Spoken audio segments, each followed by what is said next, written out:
Influencia de cada hecho por Radio Libre 790 AM.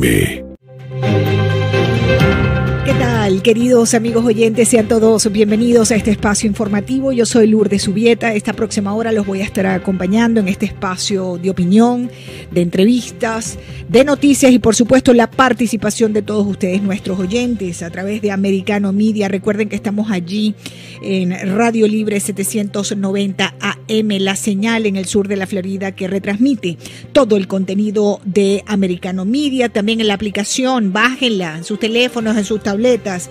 Lo mismo si tienen Samsung que si tienen iPhone. Eso es Android o si tienen Apple. Da lo mismo. Estamos en Roku, en Apple TV, en Google TV, en Fire TV, americanomedia.com. Me acompaña en los controles Cristian Bonet. Feliz tarde para todos. Buen provecho para aquellos que se disponen a almorzar. Un gran saludo afectuoso, cariñoso a toda nuestra audiencia, de norte a sur, de este a oeste en la Unión Americana y por supuesto en el sur de la Florida. Fuertes nevadas, atención, récord de bajas temperaturas y apagones. Hay millones de personas en este momento sufriendo la ola de frío que anunciábamos al comienzo de la semana y que ya pues más de 75 millones de nuestra gente, de estadounidenses, están bajo alerta por esta ola de frío que afecta el centro este de la Unión Americana y avanza ¿hacia dónde? Hacia el sur, con récord de bajas temperaturas, fuertes nevadas, ráfagas de viento.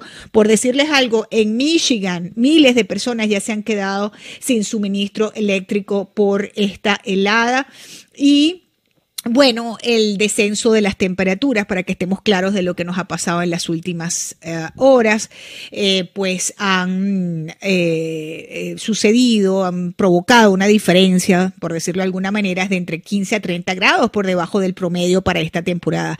El sur de la Florida ya está recuperando poco a poco la temperatura, pero les repito que hay zonas bajo esta observación de heladas y de importantes nevadas, según el Centro de Predicción Climática de la Administración Nacional Oceánica y Atmosférica. Eso es la NOAA y la WPC. Ustedes saben de eso, pues por supuesto, porque continuamente monitoreamos el tiempo. Y bueno, eso es una masa de aire seco que va a prevalecer en dicha región tras el paso de 2 pulsos de frentes de aire frío por el aire. Y después esto va a bajar. Hay que decirlo, esto una vez que salga por la península de la Florida va hacia el sur, rumbo sur, Centroamérica, México. Así que esto pues es solamente el comienzo de lo que conocemos evidentemente como la temporada invernal. Es el debut de la temporada de invierno. Bien, mis queridos amigos oyentes, una nota importante que compartir con ustedes. Atención, si están en el sur de la Florida, costa oeste de la península, recuperándose a pasos agigantados tras el paso del huracán Ian.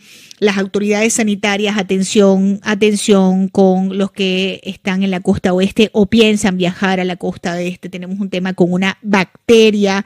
Las autoridades sanitarias están detectando una mayor incidencia de enfermos en las localidades que resultaron inundadas por el paso del huracán Ian. Estamos hablando de Sunnyvale, estamos hablando de Naples, estamos hablando de Fort Myers, estamos hablando de toda esa franja desde Naples, un chincito más al sur de Naples y Naples norte hasta Sarasota, que fue, digamos, un poco más al sur de Sarasota, donde fue el impacto, ¿no?, de este monstruoso huracán que azotó la costa, pues evidentemente oeste, ¿no?, el suroeste de la península de la Florida. Por cierto que la gobernación haciendo un trabajo exitosísimo en la recuperación del área, sobre todo en la isla de Sunnyvale. Ayer fue reabierto el puente que une a la isla de Sunnyvale con tierra firme y hay que decirlo que se logró solucionar el tema de ese puente pues muchísimo antes de lo que se esperaba, así que hay que reconocer pues los logros de los que están allí trabajando por rescatar la hermosísima isla de Sunnyvale y por supuesto todo el área de Fort Myers. Dicho esto, queridos amigos oyentes, atención, porque los casos de infecciones por esta bacteria que se denomina Vibrio fulnificus es una bacteria que causa infecciones graves en heridas y también gastroenteritis, bueno, han aumentado de manera exponencial en el estado de la Florida y los expertos están alegando que esta es otra de las consecuencias que ha dejado el devastador paso del huracán Ian en esa costa oeste de la península floridana. Fue el propio Departamento de Salud de la Florida que ha reportado el alza de estos casos y en definitiva hay que tener muchísimo cuidado porque en el área de mayor impacto, que es el condado Lee en la Florida, que fue el que más inundaciones enfrentó por el huracán, en esa zona se han registrado 29 infectados y 4 muertes por esta bacteria, también conocida como come carne. Ustedes, estoy seguro que si viven en la Florida conocen han escuchado pues o conocen algún caso de esta bacteria tan peligrosa. Y bueno, básicamente hay una atención sobre esta bacteria y un gran riesgo es tomar agua contaminada. Adicionalmente, es frecuente que las personas tengan pequeñas úlceras en el estómago y esta bacteria entre por allí o por el esófago, así que cualquier herida abierta, si sea un corte mínimo, si entra en contacto con el agua del mar o agua estancada donde haya presencia de la bacteria es potencialmente un riesgo enorme, así que atención, nada de circular por esos lados, ni de bañarse en ningún lado de estos, ni de estar, si usted no tiene pues la razón, el motivo, la circunstancia que lo obligue a estar por esos lados. Bien, queridos amigos oyentes, avanzando en nuestra materia de información, como ustedes saben, porque escuchan americano, tenemos una situación bien difícil con los inmigrantes, en su mayoría venezolanos, que están tratando de ingresar a los Estados Unidos, pese a que ya la administración de Biden ha dicho que no los van a dejar pasar. Hay dos informaciones importantes que compartir con ustedes a esta hora. En primer lugar, bueno, hay un flujo que no se detiene de inmigrantes siendo enviados a Nueva York. Allí abrieron en Nueva York un nuevo albergue para inmigrantes ilegales, indocumentados. Es un centro temporal en unas carpas que han colocado en la isla de Randall. Es un centro humanitario que dicen que pretende ser un lugar de paso para hombres adultos que viajan solos, muchos de ellos desde Venezuela, les decía, y que lleguen en autobuses, principalmente por Texas, y que hacen ese trayecto, esos autobuses varias veces por semana. Bueno, la capacidad de esas instalaciones, que incluyen carpas con catres, es de 500 personas. Tienen lavandería, comedores, teléfonos, pero además tienen ayuda también para ver estas personas qué es lo que van a decidir hacer con sus vidas aquí en los Estados Unidos. Este sistema evidentemente está a reventar, es el sistema de refugios para personas sin hogar en la ciudad. Hasta ahora, como les decía, a su capacidad máxima sobrepasa la capacidad de 63.300 personas. Todo esto es cortesía, queridos amigos oyentes, de la irresponsabilidad de esta administración de Joe Biden y sus políticas de fronteras abiertas. Este caos en Nueva York, este caos en México, que en breve nos vamos a ir para allá con los inmigrantes, este caos en Centroamérica, este caos lo ha creado esta administración que desde el día uno abrió esas fronteras para que entre el que quiera. Así, abiertamente entran y han entrado por casi 2 años todas estas personas, ¿no?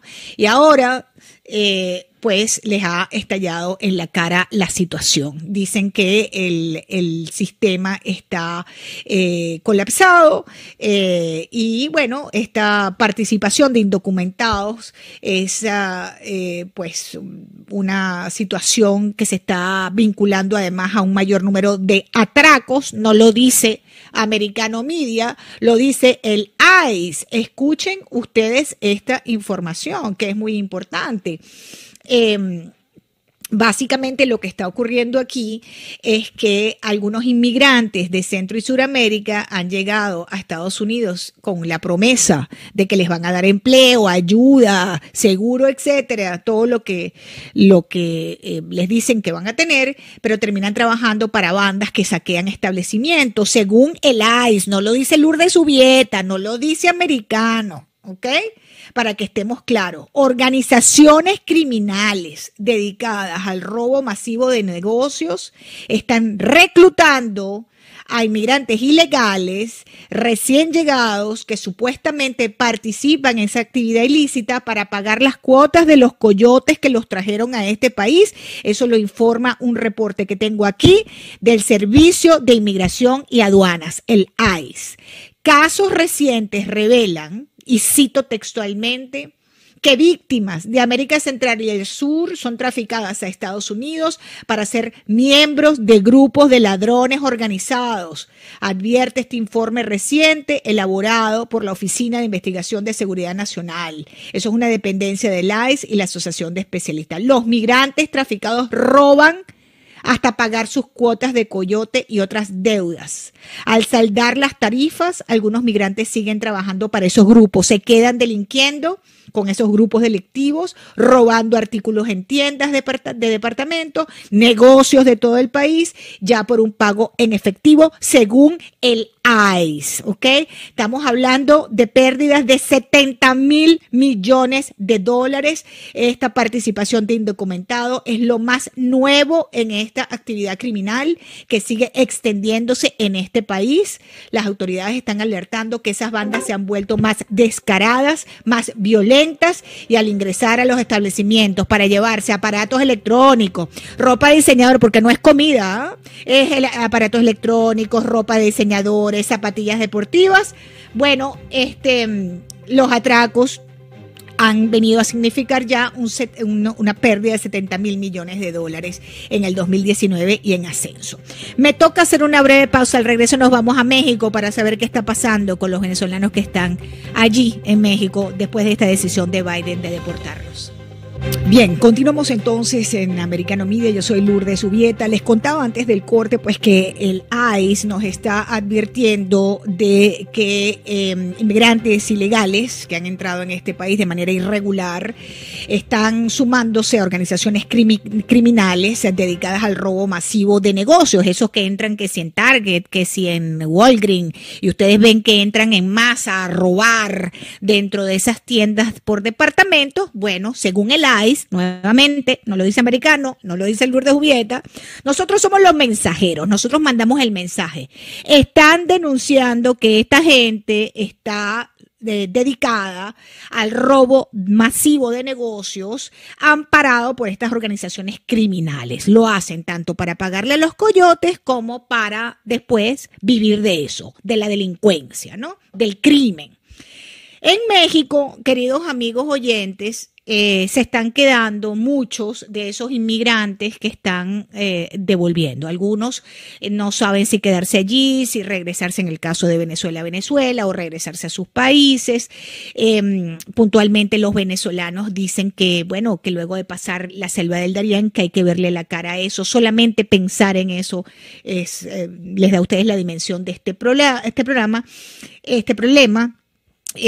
A lo difícil, y pese a lo difícil que puede ser ese paso por ahí en el 2021, hay que decirlo, fueron 133,000 las personas migrantes que cruzaron el Darién para ir rumbo norte, rumbo a los Estados Unidos. Eso de acuerdo con el gobierno de Panamá.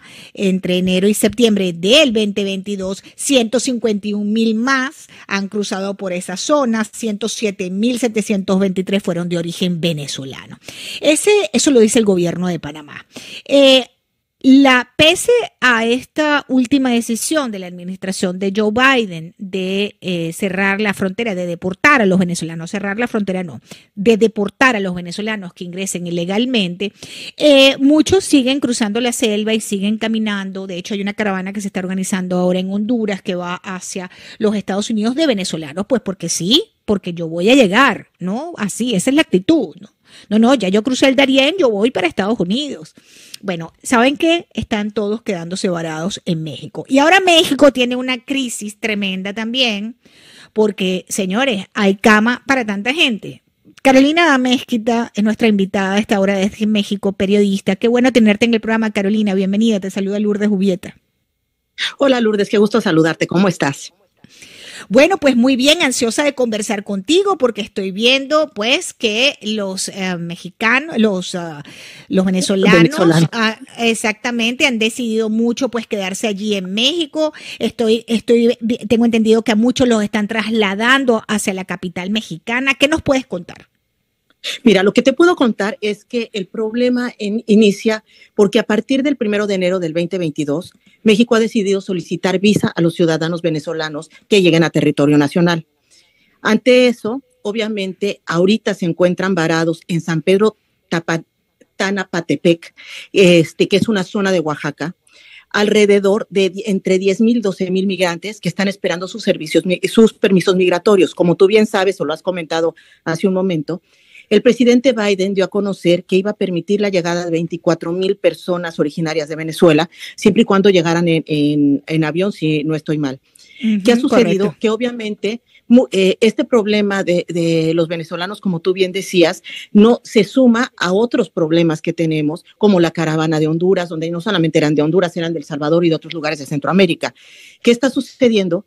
Que obviamente se está creando una crisis también para México. ¿Por qué? Porque, como tú bien decías, también se ha reportado casos en los que personas de origen venezolano o cualquier persona que está en calidad de inmigrante en el territorio mexicano, también se están dedicando al crimen organizado porque tienen que comer. En algún momento, sí, el gobierno mexicano les dio, cuando fue la caravana hondureña, algunos apoyos.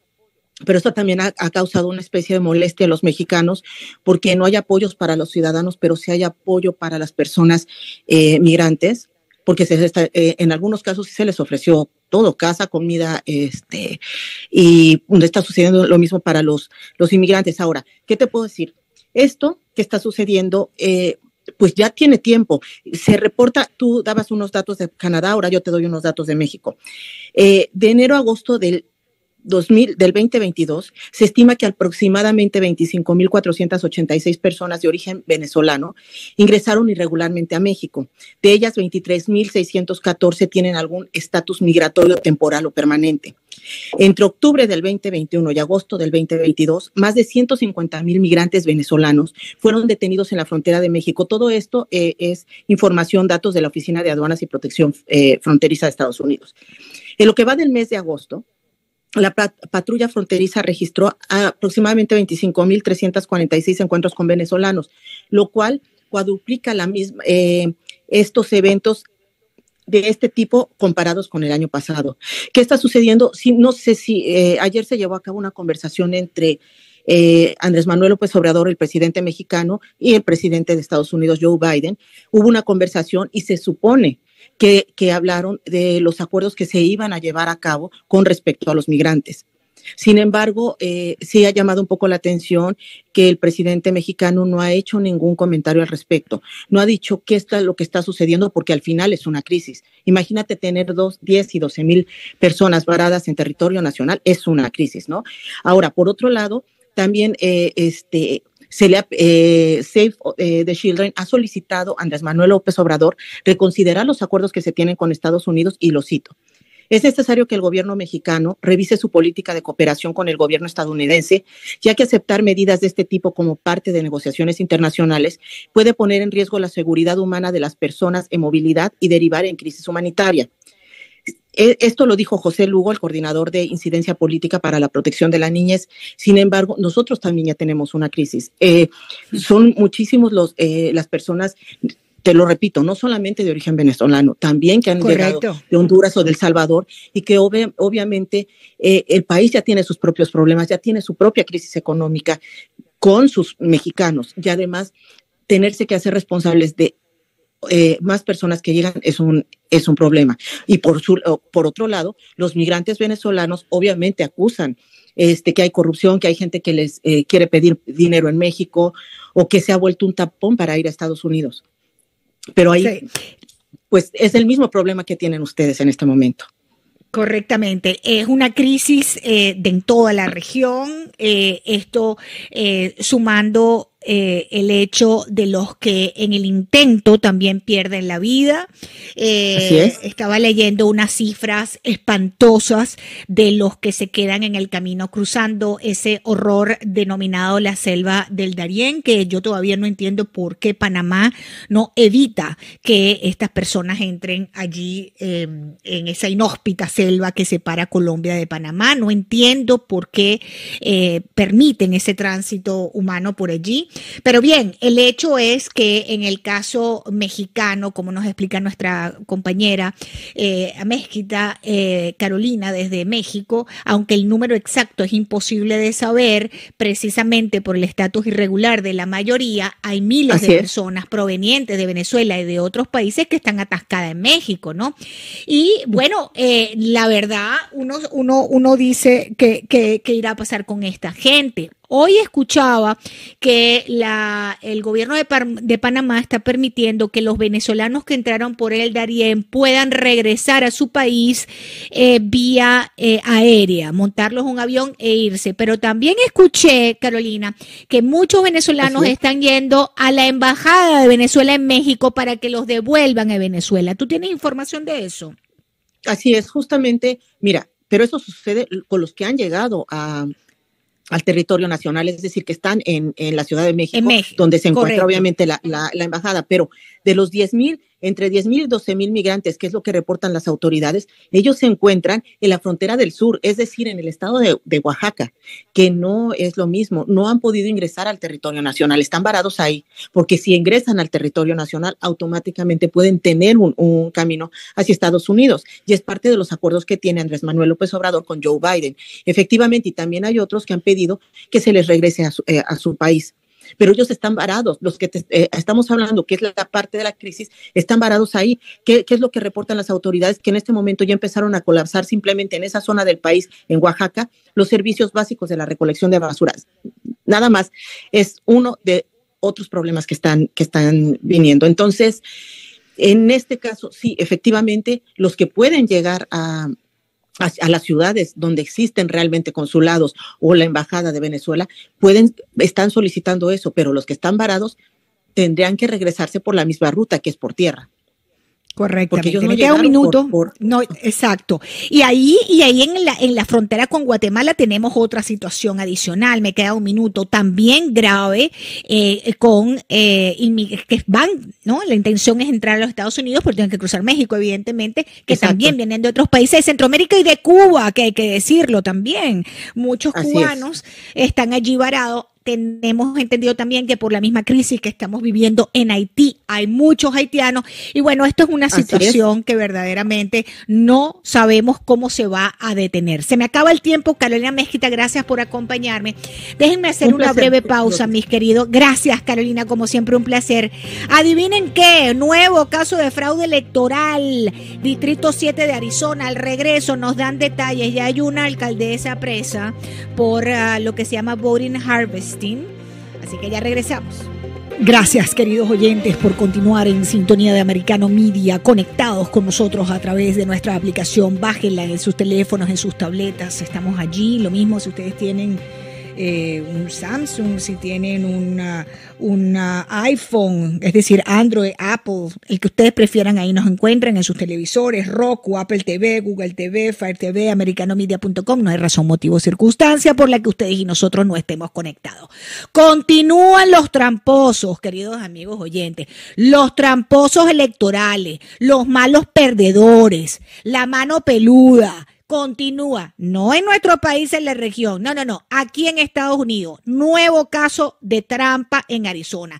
No contesto con que la ex alcaldesa de San Luis, Arizona, fue condenada por fraude electoral, así como lo están oyendo. No es Misinformation, no es Americano Media, no es Lourdes Jubieta. Luego de recibir sentencia de 30 días de cárcel más 2 años de libertad condicional por el delito de fraude electoral, del que en junio se declaró culpable, la exalcaldesa demócrata de San Luis, Arizona, y miembro de la mesa directiva de un distrito escolar, Guillermina Fuentes, tiene que ofrecer disculpas a toda la comunidad. Eso fue hace una semana que nos enterábamos de esta delincuente electoral, exalcaldesa de San Luis en Arizona, que le metieron 30 días de cárcel y 2 años de libertad condicional por estar manipulando los votos en Arizona, cosa que se ha denunciado en este país por años. Ahora resulta, escuchan esto, oyentes de Americanos, que el señor Mark Burbidge, que es el fiscal general de Arizona, ha mandado una notificación donde nos informan que Gloria López Torres de San Luis y Nadia Guadalupe Lazárraga Mallorquín, también de San Luis, Arizona, las dos les han puesto cargos de un gran jurado estatal por conspiración y abuso de boletas y lo que se llama ballot harvesting. Eso es un delito electoral y estamos a 3 semanas menos de las elecciones. ¿Quién puede confiar en un proceso donde ya en menos de 2 semanas tenemos 3 detenidos por mal manejo de boletas en Arizona? Luis Pozzolo, candidato al Congreso Federal por el Distrito 7. Cuéntenos, ¿cómo le parece, candidato, lo que está pasando allí en su distrito y en su estado? Buenos días, Lourdes. Un placer estar en tu show como siempre. Y bueno, esto lo venimos viendo y lo venimos hablando casi por un año.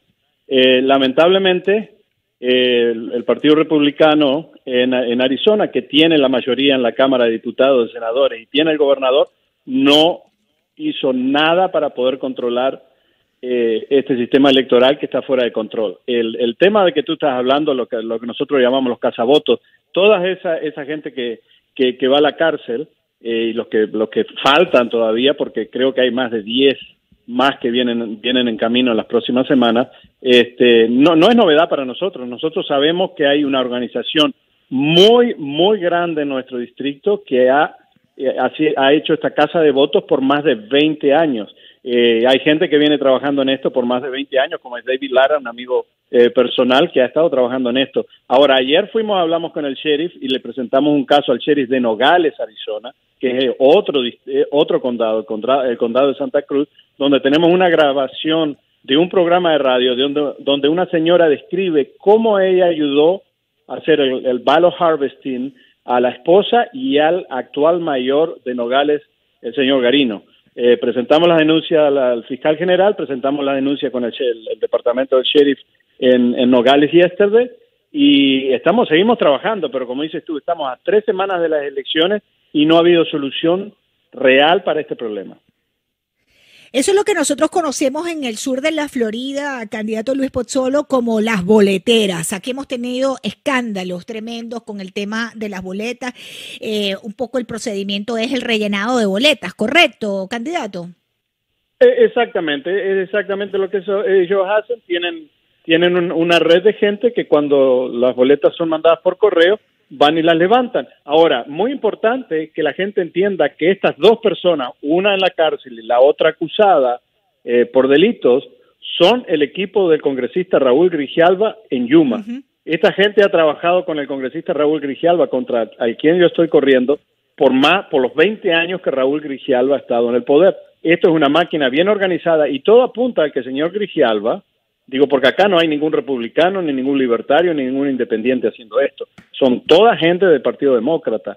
Entonces, tenemos que encontrar la forma de parar, pero hablando con el detective del sheriff, me dice, ¿y cuál es su involvement en este caso? Le digo, ¿qué le parece todo el dinero que yo he gastado?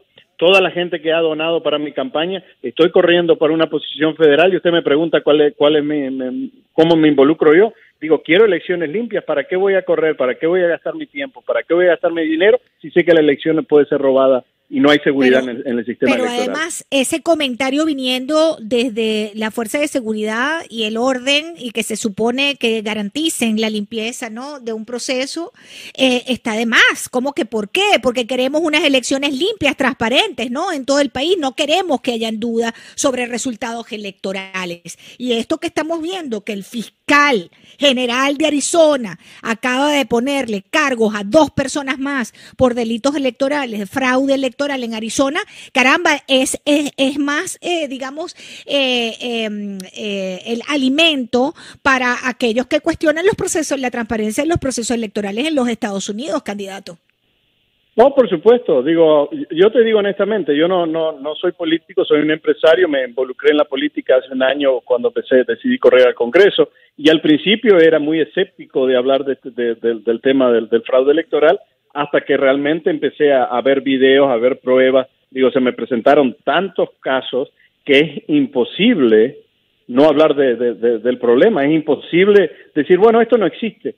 Sí existe, es tremendo, especialmente cuando prácticamente, si tú miras, por ejemplo, en el condado de Pima, en el condado de Yuma, en el condado de Nogales, 70-90% de la gente vota por correo, y tú tienes, por ejemplo, un congresista que se llama Raúl Grijalva, que cuando hace su propaganda en los periódicos le dice a la gente, vote por correo, vote por correo. ¿Por qué? Porque así ellos pueden contar los votos temprano, y entonces sabe cuántos votos le van faltando. Si tú votas 3 semanas o 4 semanas antes de las elecciones, van procesando esos votos y dicen, oh, mire, Luis Pozzolo le va ganando por un 10%. Hey, avísale que me tienen que traer 10,000 boletas más para poder compensar lo que estamos perdiendo. Y así es como se trabaja esto. Entonces, todo el sistema está preparado para que esta gente, y lamentablemente la mayoría de los recorders que tenemos en estos condados son demócratas.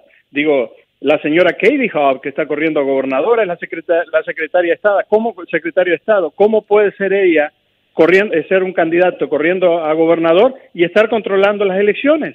Ya ayer se descubrió que mandó 6,000 boletas la Secretaría de Estado de Arizona incorrectas.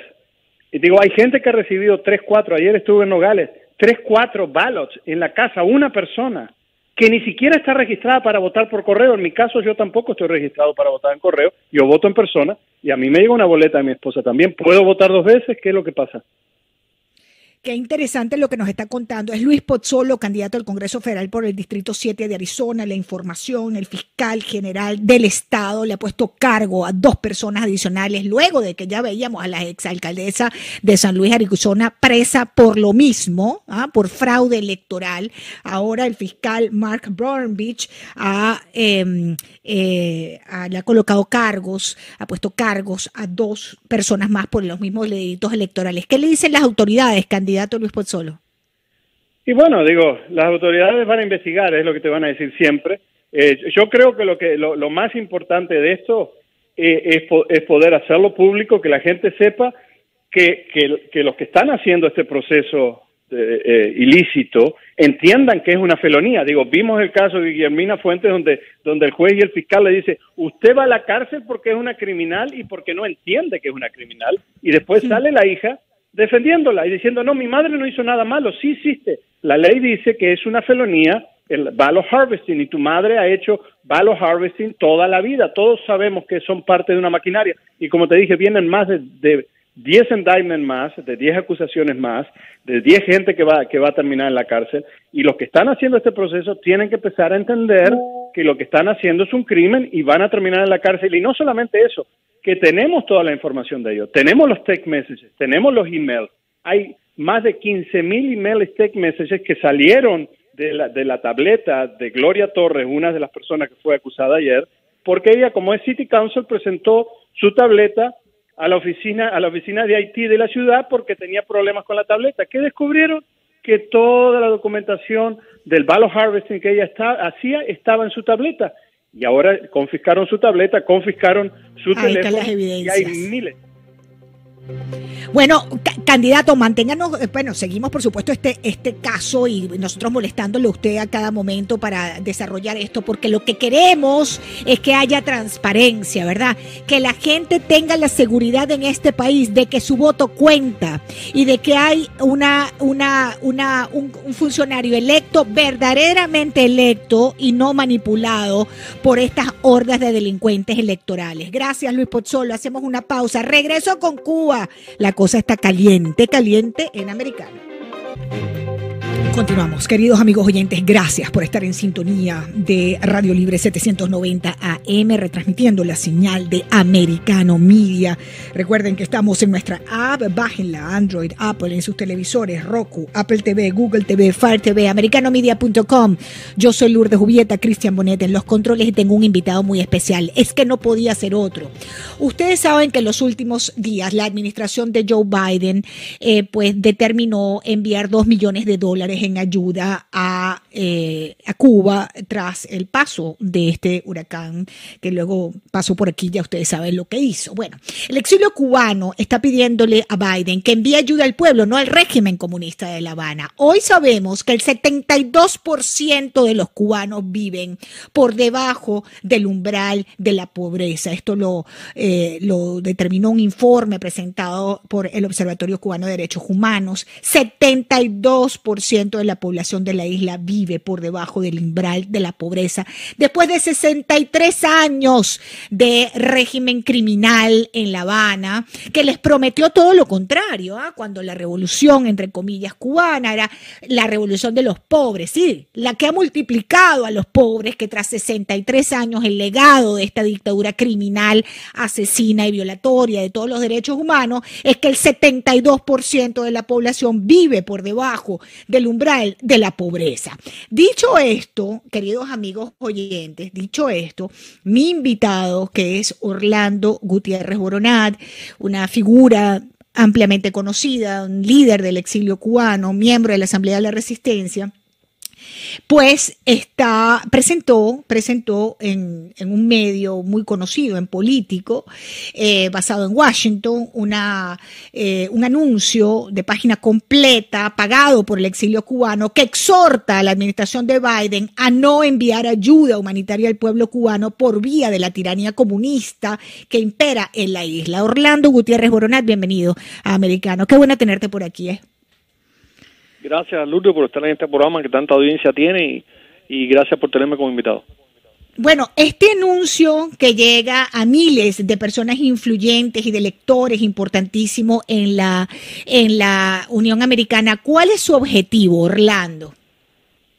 Bueno, por lo que sé, ya desde ayer el anuncio le había llegado a 77,000 personas en la capital.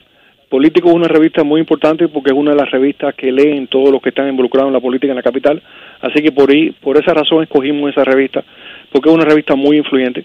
Y este anuncio lo que le pide al presidente Biden, que la ayuda humanitaria al pueblo de Cuba jamás sea canalizada por vía del régimen, porque este régimen es el opresor del pueblo de Cuba, tiene un largo historial de robar ayuda humanitaria, y es un régimen que está en una relación íntima con la Federación Rusa en su agresión a Ucrania.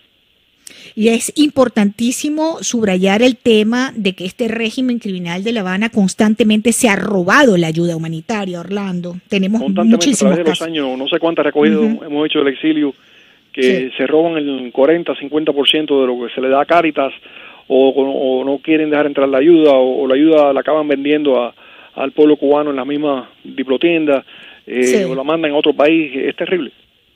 La gran pregunta que nos hace un oyente por aquí, ¿en qué provincia de Cuba van a vender la ayuda humanitaria de Biden? ¿No? Esa es la gran pregunta que se hacen los oyentes. Ahora, esto que tú colocaste, o que ustedes, esta publicación coordinada por la Asamblea de la Resistencia Cubana en Político, también ha traído una consecuencia. Amigos oyentes, atención, se han disparado los bots, la campaña de descrédito precisamente contra la Asamblea y puntualmente contra mi invitado Orlando Gutiérrez Boronat. Estoy viendo aquí varios Twitter donde le dicen terrorista, los sospechosos habituales, Orlando, ¿no?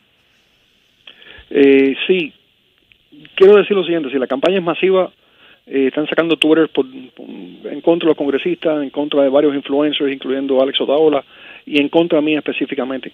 Es el mismo mensaje con diferentes modelos.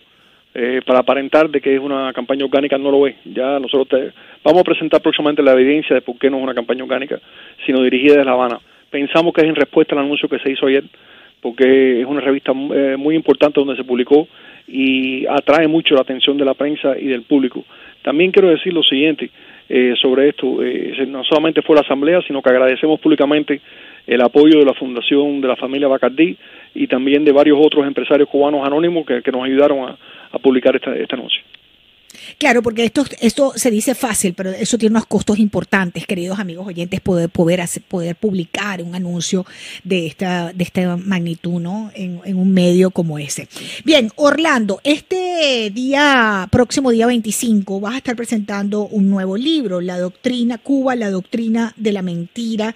Esto va a ser el martes 25 de octubre a las 6:30 de la tarde. Vas a estar en persona hablando con allí tus seguidores en Books en Coral Gables. Cuéntanos un poco de este libro. Bueno, en primer lugar quiero invitar a todo el mundo por vía de programa tuyo a ir a esta presentación del libro Cuba, The Doctrine of the Lie. Para mí es muy importante que la publicó una editorial americana conocida, académica. El libro tiene que ver con, es decir, aún entre algunos cubanos todavía está esta idea, una idea que se ha diseminado mucho en la academia norteamericana y en la prensa americana, de que el castrismo era un movimiento reformista, que la política americana lo radicalizó y fueron a la dictadura por accidente y no por intención. Eso afecta mucho a la política americana hacia Cuba, y es el argumento que aún tiene mucha gente que está en la cerca, que Castro no era tan malo, pero fueron tan malos los americanos que lo obligaron a ser un dictador. Mentira. Esto es una investigación minuciosa, con datos, con pruebas de que el régimen desde la Sierra Maestra tenía un plan para implantar el totalitarismo en Cuba, a costa de destruir la economía cubana, a costa de destruir la cultura cubana, a costa de destruir la República de Cuba. El plan no era para Cuba, el plan era para una agenda globalista mundial, y el plan era para el ego personal de Fidel Castro. Creo que he hecho un esfuerzo por documentarlo objetivamente, no solamente lo que se hizo en Cuba para crear esta imposición comunista, que además Fidel Castro logró esta imposición porque tenía todo un equipo internacional que lo ayudó a montar esa tiranía. Este nunca fue un movimiento cubano, este fue un movimiento gnóstico de imposición totalitaria en Cuba. Pero en segundo lugar también demuestro que como dijo Herbert Marcuse, el gran ideólogo de la izquierda americana, el padre de la estrategia de la extrema izquierda que estamos viendo ahora en Estados Unidos, Marcuse dijo en el año 60 y pico, en un ensayo suyo muy famoso que se llama El ensayo sobre la liberación, en que la consolidación de la revolución cubana era clave para la transformación socialista de los Estados Unidos. Y precisamente crearon un mito, una doctrina de la mentira sobre Cuba para poder embutir, confundir, engañar a miles de jóvenes americanos para reclutarlos para la extrema izquierda. Entonces entro en todo esto y también entro en lo que yo creo que es un aporte original y fundamentado sobre qué exactamente es el totalitarismo y sobre todo un totalitarismo de primera generación como que aún estamos viendo en Cuba. En este momento, qué importante asistir a este encuentro, Books en Coral Gables, en el sur de la Florida, queridos amigos oyentes, si están por estos lados. Eso es el día 25, eso es el martes a las 6:30, abierto, totalmente gratuito a todo público. Van a poder allí departir con Orlando Gutiérrez Boronat, hacerle cualquier tipo de pregunta, porque sabes una cosa, Orlando, hay muchas interrogantes y las nuevas generaciones se hacen muchas preguntas, ¿verdad? Que es importante responderlas porque se tergiversan muchas veces la historia y las situaciones. Quiero decir también que la dirección formal de Books es 265 Aragón Avenue. Está frente por frente al cine de Coral Gables. Sí. Y entonces hay bastante parqueo, es fácil de llegar. Lourdes, sé que estás muy ocupada, pero también te queremos invitar a ti. Si puedes asistir. Allá estaré, con muchísimo gusto. Gracias. Por supuesto que allá estaré a las 6:30. Yo salgo del aire a las 6 de la tarde, así que 6:30 me da tiempo perfecto de llegar. 25 de octubre en Books and Books. Creo que el libro también es importante para los venezolanos y los nicaragüenses, porque ustedes han sufrido el mismo, es decir, es una extensión de la ocupación de Cuba. La ocupación de Venezuela, la ocupación de Nicaragua es una extensión de la ocupación en Cuba. Venezuela era un objetivo desde el primer día por los recursos naturales de Venezuela.